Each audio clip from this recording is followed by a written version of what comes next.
Wow, I've just been playing Starfield on my Meta Quest 3. No wires, no console. And I'm going to tell you all about it. Let's check it out. Put your glasses back on. Welcome back to my channel where I'm going to be talking about playing Xbox Cloud Gaming on my Meta Quest 3.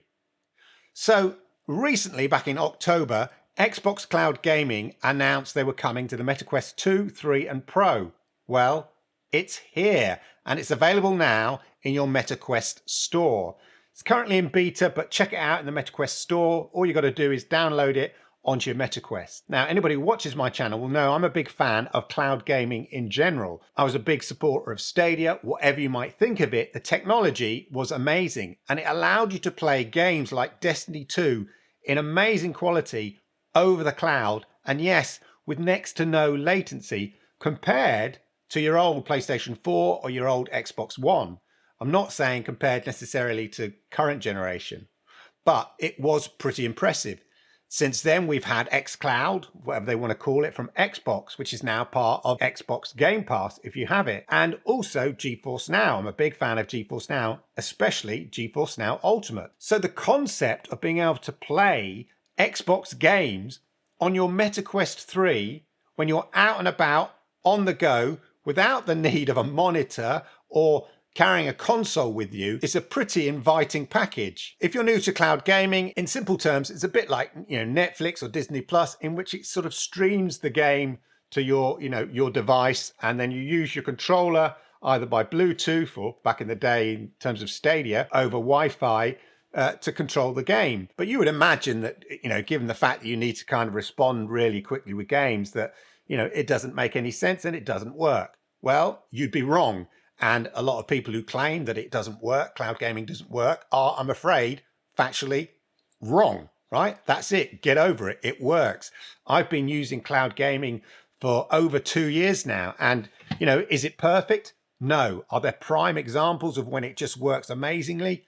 Yes. Things like GeForce Now Ultimate, and when Stadia launched, their technology certainly showed that it can work. Yes, you do need to have a decent sort of Wi-Fi setup if you're going to be using it over Wi-Fi. Not necessarily super fast broadband. You don't need like a gigabit or anything like that to get, the best experience out of it. I have 50 megabits per second coming into the house, 50 to 60 megabits per second. And things like GeForce Now Ultimate, xCloud, they work well and they give you a pretty decent experience. Is it like playing natively? No. I have a wonderful LG TV. I've got my Xbox Series X, and together, the games look absolutely amazing on the screen. The response time is amazing. Of course, you're not going to get that kind of experience using cloud gaming, but cloud gaming does work. The opportunity to pair it, Xbox Game Pass, with the Meta Quest 3, as I said, is a very inviting package. Well, what are my first impressions? Well, it was super easy to set up. I mean, as I said, you basically go to the Meta Quest store, you download the xCloud app in there. It's in beta form. The fact that it is still in beta is a bit of a drawback, and I'll come back to that later. But what you get suddenly is massive access to all these Xbox Game Pass games. I'm talking, Starfield, Sea of Thieves, Halo, Forza Horizon, and many, many more. Indie games, platformer games, FPS games. You get Fortnite.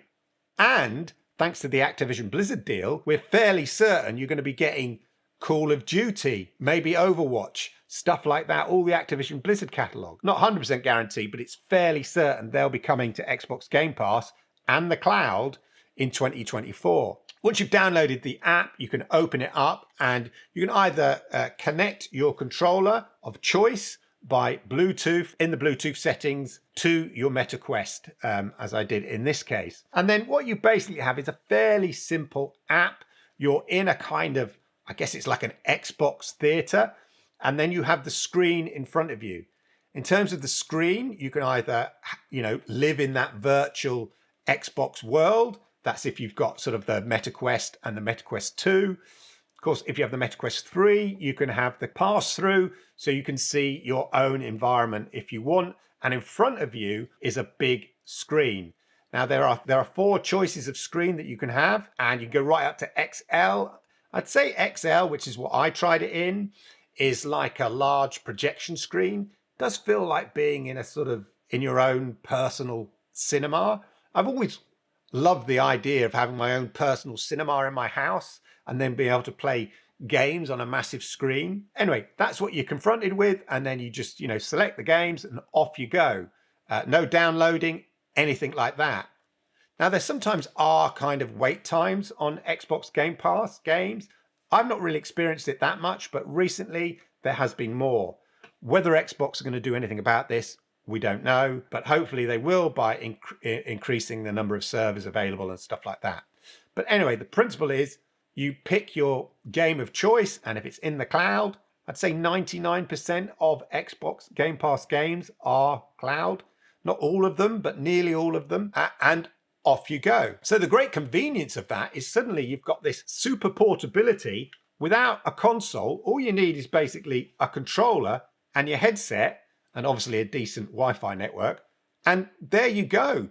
You're playing Xbox on what looks like, I'd say, a 200-inch screen. It's like a large projection screen. In terms of the overall appearance of the games, it's like playing 1080p games projected on a large screen. So no, it's not kind of crystal clear. It doesn't look like my Xbox Series X on my LG, TV, which is optimized for gaming and it's sharp and pinpoint. Of course it doesn't. Of all the cloud gaming experiences that I've experimented with, I'm sorry to say, Xbox, in terms of its bitrate, in terms of its image quality, Xbox cloud gaming is probably the least of all my experiences. The top being GeForce Now Ultimate, which looks incredible.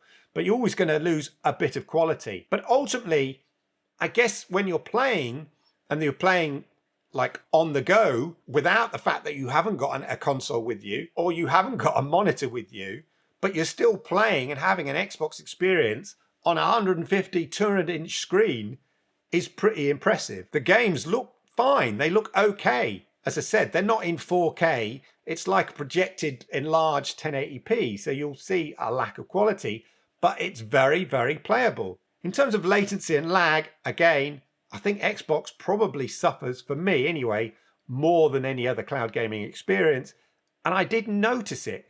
Interestingly enough, I noticed it more than I normally notice it if I use xCloud, say, via my mobile phone or by my computer or something like that via the browser. There was a noticeable lag and latency which, whilst there before, didn't really cross that line in terms of interrupting my game experience. But playing some of the more faster, twitchy games, whether it's like Halo Infinite, PvP, or Forza Horizon with a twitchy car, I did really notice it. But for those sort of story games, single player games, things where that kind of response time isn't quite as crucial, the experience was absolutely great. Just the concept, the idea, the fact that you can play on the go on a big screen. If you're going away over the holidays or something like that, honestly, you can just take these 2 devices with you and you're good to go in terms of having a pretty massive game library and a great gaming experience. As I said, it's not the same as playing native. I wouldn't claim it to be, but it's still fun enough to justify it, and it can only get better, is my view overall in terms of playing Xbox cloud gaming on your MetaQuest 3. As I said, my experience with Starfield is, although you're getting like a projected 1080p image or a 1080p image on a large projection screen, they didn't take away from that kind of immersive experience, especially in the XL size screen, which seems to kind of almost envelope you. It felt, that you were like in that kind of almost cinematic experience. And a game like Starfield with its kind of good vistas and stuff like that, looked really, really great. The disappointment for me were more in the games, as I said, like Halo, where I really did notice that lag and latency a bit more than perhaps I'd noticed it before when I played xCloud. And it took a little bit of sort of getting used to adjusting. Now that's on the basis that I'm just stepping off, as it were, having played the same game on Xbox Series X, on an LG TV, etc., and then going to this, to cloud gaming. You do notice the difference. But if you don't have an Xbox Series X or anything like that, you're going to notice the difference a lot less. So overall, my thoughts are it's a great experience. It's easy to set up, and there's loads and loads of games to choose from. And as I said, it's a really compelling concept. What I'd really like to see is the GeForce Now app come to the MetaQuest 3. I'm going to try and see if I can do it via the browser, but a dedicated GeForce Now app on the MetaQuest 3 I think would be really, really awesome. GeForce Now sends the game via 4K and you can get up to 120 frames per second. So that latency lag issue should be a lot less playing GeForce Now. Anyway, that's my summary of playing Xbox via the MetaQuest 3. No, it's not perfect, but I tell you what, it's a hell of a lot of fun, especially as a mobile option, being able to play Xbox on a large screen with just basically this in your bag. Just to give you some context, I'll give you some reviews from some other kind of respected sources. Forbes describe it as a game changer for portability and convenience, a great library, although, as I said, it all depends on a good internet connection. TechRadar said, of course, the MetaQuest 3 doesn't beat my 4K TV for Xbox gaming, but I don't care. I love it. And I think that's kind of my experience. You know, of course it doesn't beat a 4K TV, but you can't stuff your 4K TV in your bag and take it on the bus or the train or the plane, but you can with these and play, you know, Xbox or Starfield or Halo at the airport while you're waiting. So there you go. I hope you found that useful. I hope you found it interesting. If you did, then please hit the likes, because I like it, YouTube likes it, and it helps people like you find content just like this. And of course, if you're new to my channel, then please hit that subscriber button, toggle that notification bell, and that way you'll know when I post videos just like this.